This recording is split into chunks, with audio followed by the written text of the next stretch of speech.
gerakan sosial pada dasarnya melawan kapitalisme. Karl Marx beranggapan bahwa pelaku utama dalam masyarakat adalah kelas-kelas sosial. Artinya bahwa kelas yang kuat dan kelas yang lemah dalam masyarakat memunculkan gerakan-gerakan sosial. Kita telah melihat bahwa keterasingan manusia adalah hasil penindasan satu kelas ke kelas lainnya. Emansipasi dari keterasingan itu hanya dapat tercapai melalui perjuangan kelas.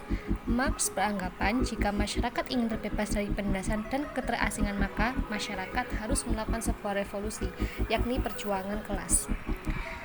Menurut Karl Marx, masyarakat terdiri dari dua kelas, yakni didasarkan pada kepemilikan sarana dan alat produksi, yaitu kelas borjuis dan proletar. Kelas proletar adalah kelas yang tidak memiliki sarana dan alat produksi. Kelas sosial terdiri dari sejumlah orang yang memiliki status sosial baik yang diperoleh dari kelahiran, perjuangan untuk meraih status sosial, dan karena pemberian. Adanya kelas dalam masyarakat ini memunculkan konflik dalam masyarakat itu sendiri. Perjuangan kelas yang Marx maksudkan adalah perlawanan terorganisir yang berasal dari kaum kelas proletar melawan kaum kelas borjuis. Gagasan analisis kelas dalam model Marxis mengandung sejumlah ambisi yang sangat besar, yaitu melandasi prinsip pengorganisasian yang khas bagi analisis sosial politik.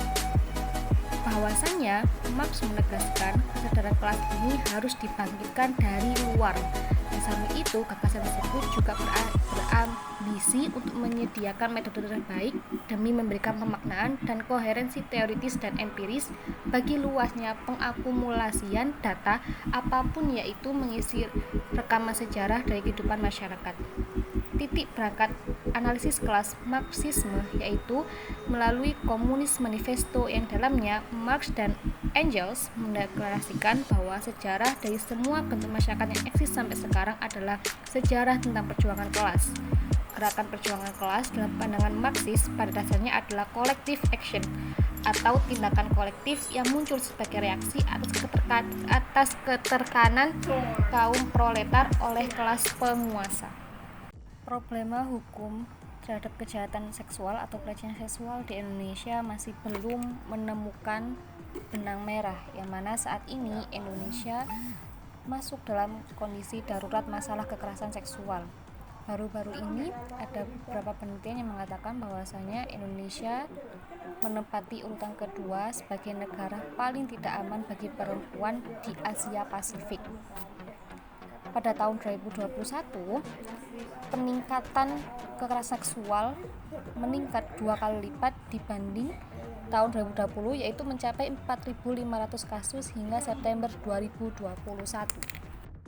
Pada tahun 2020, secara resmi DPR mencabut RUU PKS dari Prolegnas 2020 dengan alasan pembahasannya agak sulit. Hal ini memunculkan berbagai aksi masyarakat mengenai tuntutan disahkannya RUU PKS merupakan gambaran kekecewaan atas respon pemerintah yang lamban dalam mengesahkan suatu undang-undang. Padahal rancangan undang-undang tentang penghapusan kekerasan seksual merupakan suatu upaya pembenaran hukum dalam mengatasi berbagai persoalan terkait kekerasan seksual. Pada fenomena sosial tentunya tak dapat dihindarkan dengan sebuah aksi yang dilakukan oleh sekelompok masyarakat, terlebih menyangkut dengan khalayak umum, seperti terjadinya serangkaian demonstrasi mahasiswa yang menuntut pemerintah untuk segera mengesahkan RUU PKS. Hal ini didasarkan pada teori Karl Marx yang menyatakan bahwasanya apabila kaum proletar ingin mendapatkan keadilan, maka ia harus melaksanakan suatu aksi untuk mendapatkan keadilan dalam masyarakat dan tidak lagi tertindas oleh kaum borjuis.